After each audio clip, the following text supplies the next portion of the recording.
కేటీఆర్ గారు రాజ్భవన్ పోయి గవర్నర్ కలవడం నిజంగా కేటీఆర్ కి ఏమన్నా సిగ్గు సెరుగు ఉండాలి. గత 10 సంవత్సరాలుగా అధికారం ఉన్నప్పుడు గవర్నర్ వ్యవస్థనే కించపరిచి కనీసం గవర్నర్ కు గౌరవ మర్యాద అయినటువంటి కేసీఆర్ పాలనలో మరి కేటీఆర్ అప్పుడు కళ్ళు మూసుకొని చెవులు మూసుకొని కూర్చుండా ఇవాళ ఏ ముఖం పెట్టుకొని సిగ్గు లేకుండా గవర్నర్ తాను పోయి రాజ్యాంగాన్ని పరిరక్షించమని అడుగుట్లో అంతర్యం ఏముంది? గత 10 సంవత్సరాలుగా కనీసం గవర్నర్ కు గౌరవ మర్యాదలు ఇవ్వని మీరు ఏ ఒక్క ఎంపీ గాని ఏ ఒక్క ఎమ్మెల్యే గాని కనీసం గౌరవ మర్యాదలు లేవు. ప్రోటోకాల్ ఇబ్బంది పెట్టినటువంటి మీ ప్రభుత్వం ఇవాళ పార్టీ ఫిరాయింపులు చేస్తామంటున్నారు. మరి గత 10 సంవత్సరాలుగా మీ అయ్య కేసీఆర్ గెలిచిన ఎమ్మెల్యేలను అదే రాజ్భవన్ లో పక్కపాటిలో గెలిచిన ఎమ్మెల్యేలను అదే రాజ్భవన్ లో తీసుకుపోయి మంత్రులుగా చేసినప్పుడు మరి నీ తెలివి ఎక్కడ పోయింది? ఇలా పక్కపాట్లలో వచ్చి స్వచ్ఛందంగా పాటలు చేరుతుంటే ఇలా రాజ్యాంగం పరిరక్షించమని అంటున్నావు, రాజ్యాంగాన్ని తుంగలో దొక్కినంటున్నావు. మరి నీ సిగ్గు సరిపెట్టిపోయింది.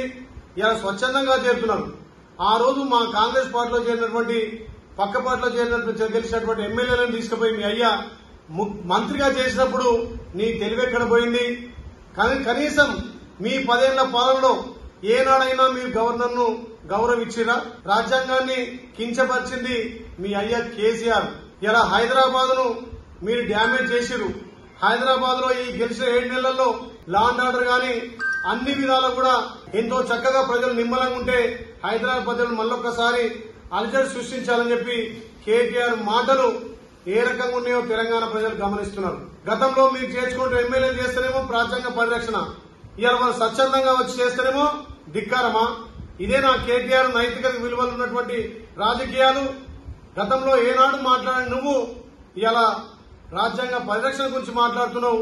ఆ రోజు డాక్టర్ బిఆర్ అంబేద్కర్ రాసినటువంటి రాజ్యాంగం కాదు, కల్వకుంట్ల రాజ్యాంగాన్ని నడిపింది కేటీఆర్, హరీష్ రావు.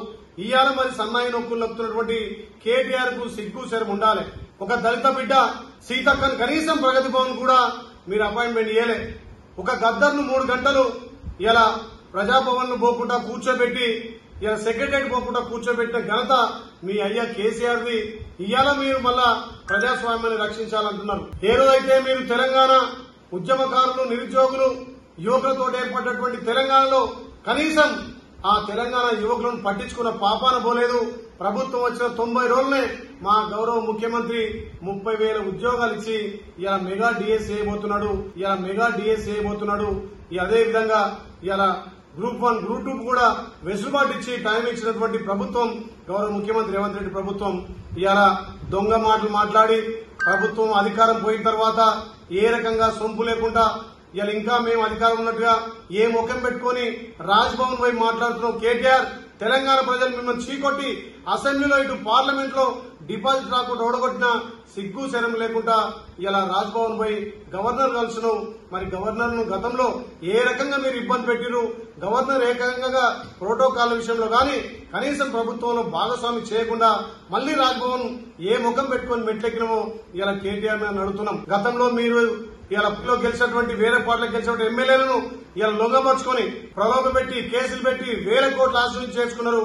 ఇలా మా గౌరవ ముఖ్యమంత్రి ప్రజాపాలన వచ్చి ఇలా తెలంగాణ నడుస్తున్నటువంటి ప్రజాపాలనలో ఆకర్షితులై ఇలా రైతులు తెలంగాణలో ప్రతి ఇంట సంబరాలు చేసుకుంటున్నారు. ఈ రాష్ట్రంలో చేయనటువంటి సాహసోపేత నిర్ణయం తెలంగాణ రైతాంగానికి 2 లక్షల రుణమాఫీ, ఏకకాలంలో 2 లక్షల రుణమాఫీ, 31,000 కోట్ల రూపాయలు రైతుల ఖాతా జమ చేయబోతున్నాం. మొదటి విడతగా మొన్న 18వ తారీఖు నాడే 12 లక్షల కుటుంబాలకు సుమారు 7,000 కోట్లు ఇలా రైతుల ఖాతాలు వేసి తెలంగాణ రైతాంగాన్ని పండుగ చేసినటువంటి గౌరవ ముఖ్యమంత్రి మీద మీరు విమర్శ చేసేది మళ్ళొక్కసారి ఇలాంటి చౌకటి వారి ఘటనలు కేటీఆర్ కనుక చేస్తే మిమ్మల్ని తెలంగాణ ప్రజలు రాళ్లతో కొడతారు. తస్మాత్ జాగ్రత్త అని చెప్పి ఇలా హెచ్చరిస్తున్నాం.